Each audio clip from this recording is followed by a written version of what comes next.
சில பேர்கிட்ட நம்ம பார்ப்போம், நம்பிக்கை கொஞ்சம் இருக்கும், ஆனால் காலப்போக்கில் கடவுளையே நம்பாத அந்த லெவலுக்கு போயிடுவாங்க. கோயிலுக்கே வராத அந்த லெவலுக்கு போயிடுவாங்க. நன்மையே நற்கனையே வாங்காத அந்த அளவுக்கு போயிடுவாங்க. ஜெபம், பாவ சங்கீதனும் அருள் சாதனங்கள் இதெல்லாம் ஒன்றும் தேவை கிடையாது என்ற அந்த அளவுக்கு போயிடுவாங்க. இந்த குறைவான நம்பிக்கை இல்லாத நிலைக்கு போயிடக்கூடாது. கடுகு விதை சின்னது தான், ஆனால் பெரிய மரமாக மாறுகிறது. நம்முடைய குறைந்த நம்பிக்கை கூட ஆண்டோடைய பெரிய ஆசீர்வாதங்களை நமக்கு பெற்றுக் கொடுக்கும். அந்த நம்பிக்கையை நம்ம சேஃப்டியாக வச்சுக்கணும். அந்த குறைவான நம்பிக்கை இருந்தாலும் அதை நம்ம பத்திரமா பாதுகாக்க வேண்டும்.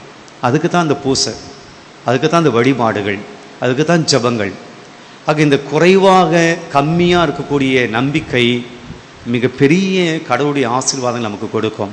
அந்த புளிப்பு மாவு போல நாம் இருக்கக்கூடிய எல்லா விஷயங்களிலும் ஆண்டோடைய ஆசீர்வாதம் போகும், ஆண்டோடைய கிருபை போகும். அது பெரிய அற்புதங்களாக மாறும். நிறைய நம்பிக்கை இருப்பது அற்புதங்களை பெற்றுக் கொடுக்கும், ஆமாம். ஆனால் குறைவான நம்பிக்கை இருந்தாலும் கூட ஆண்டவர் நம்மை கைவிடுவதில்லை.